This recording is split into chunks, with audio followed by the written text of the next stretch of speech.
लगभग 800 वर्षों के बाद जो हमने पहले मुगलों की गुलामी करी, फिर अंग्रेजों की गुलामी करी, आज हम अपना 74वां स्वतंत्रता दिवस मनाने जा रहे हैं। लेकिन आजादी के प्रयासों को हमारी युवा पीढ़ी भूलती जा रही है। इस पावन उत्सव पर मैं आप सबके साथ कुछ ऐतिहासिक तथ्य साझा करना चाहता हूं, जिस कारणों से हमें आज आजाद देश में जीवन जीने का अवसर प्राप्त हुआ है।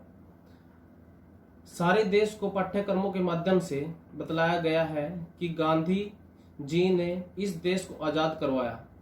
गांधी जी ने अहिंसा का मार्ग अपनाया, जिससे स्वतंत्रता का मार्ग थोड़ा आसान हुआ। लेकिन क्या सिर्फ अहिंसा के माध्यम से आजादी प्राप्त की जा सकती थी? नहीं। इस देश को आजाद कराने के लिए लाखों देशभक्तों ने शहादत दी है। क्या भूल जाए भगत सिंह को, बटुकेश्वर दत्त को, चंद्रशेखर आजाद को, महाराणा प्रताप को, वीर शिवाजी को, राणा सांगा को, वीर तानाजी को? क्या भूल जाए कुंवर रतन सिंह को, रानी लक्ष्मीबाई को, तांत्या टोपे को, नाना साहिब जी को? समय कम पड़ जाएगा लेकिन नाम नहीं लिए जा सकते। बात करते हैं आजादी से पहले के अंतिम दशकों की। 1905 में पहला स्वदेशी आंदोलन वीर सावरकर जी के द्वारा चलाया गया, जिन्हें 1910 में अंग्रेजों द्वारा गिरफ्तार कर 2 उम्र कैद की सजा दी गई, जिन्हें काला पानी की जेल में भेज दिया गया। ये वही सावरकर थे जिन्होंने 1857 के पहले विद्रोह को देश का प्रथम स्वतंत्रता संग्राम बताया, जिस कारण पूरा देश एकता के सूत्र में बंधा तथा स्वतंत्रता संग्राम में कूद पड़ा। 1920 में गांधी जी ने विदेशी वस्तु का बहिष्कार कर स्वदेशी आंदोलन प्रारंभ किया, लेकिन 1922 में चोरा चोरी की घटना होने के कारण उन्होंने अपना यह आंदोलन वापस ले लिया, जिस कारण राम प्रसाद बिस्मिल जी ने उस समय उनको विद्रोह किया तथा स्वराज पार्टी की स्थापना की। 1924-25 में भगत सिंह व चंद्रशेखर आजाद ने मिलकर हिंदुस्तान रिपब्लिकन एसोसिएशन का गठन किया तथा देश की आजादी के लिए अपनी लड़ाई को जारी रखा तथा देशभक्ति की भावना को जागृत करते हुए वह आजादी के लिए लड़ते हुए अपने प्राणों की आहुति दे दी। 1931 में सविनय अवज्ञा आंदोलन शुरू हुआ। 1938 व 39 201 मतों से हराकर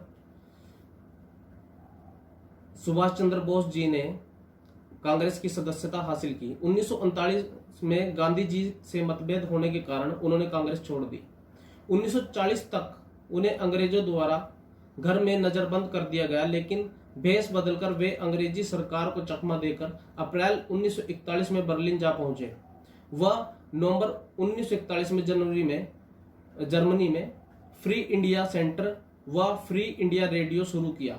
फ्री इंडिया रेडियो का प्रसारण रात्रि में किया जाता था। हिटलर ने सुभाष चंद्र बोस जी को भारत के नेताओं का नेता कहकर संबोधित किया।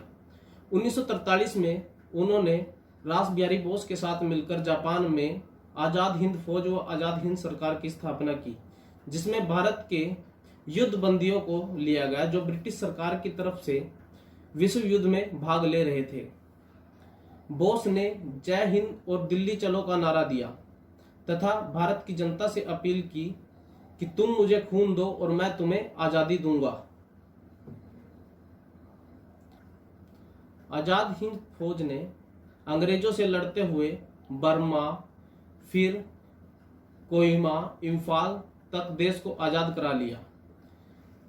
इस संघर्ष में उनके साथ जो ब्रिटिश सेना में भारतीय सैनिक थे उन्होंने उनका साथ देना शुरू कर दिया तथा वो उनसे बहुत प्रभावित हुए, जिस कारण ब्रिटिश की नौसेना के मद्रास, कोलकाता, चेन्नई बेड़े ने तथा कराची बेड़े ने विद्रोह कर दिया। इस विद्रोह से ब्रिटिश सरकार की कमर टूट गई, जिस कारण उन्हें इस देश में अपना अस्तित्व खतरे में नजर आने लगा तथा उन्होंने देश को आजाद करने का फैसला किया। हम कहते हैं कि महात्मा गांधी जी ने आजाद करवाया देश को। इसमें 1942 में सविनय अवज्ञा आंदोलन शुरू हुआ था, जो कि विश्व युद्ध के दौरान ही पूरी तरह से कमजोर पड़ गया था तथा वापिस ले लिया गया था। लेकिन जो ब्रिटिश सेना वर्ल्ड वार 2 को जीत चुकी थी, वो जीतने के बाद भी एकदम से उन्होंने भारत को आजाद करने का जो फैसला लिया, क्या इसमें उनकी कहीं कमजोरी नजर आ रही थी?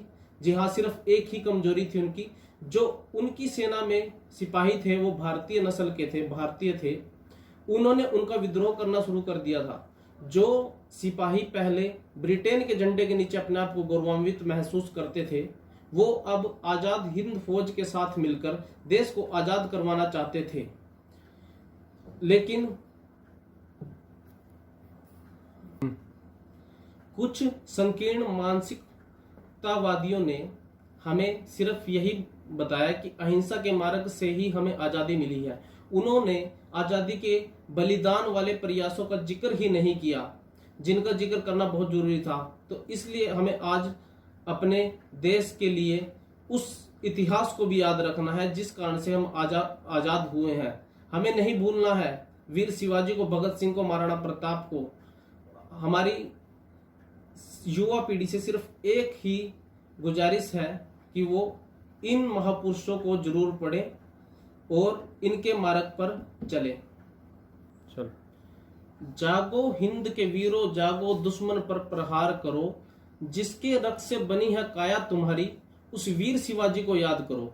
भूलना मत गौरव को, तुम महाराणा के वंशज हो, तुम गुरु गोविंद की संतान हो, वीर बंदा को आत्मसात करो। जय हिंद, जय भारत।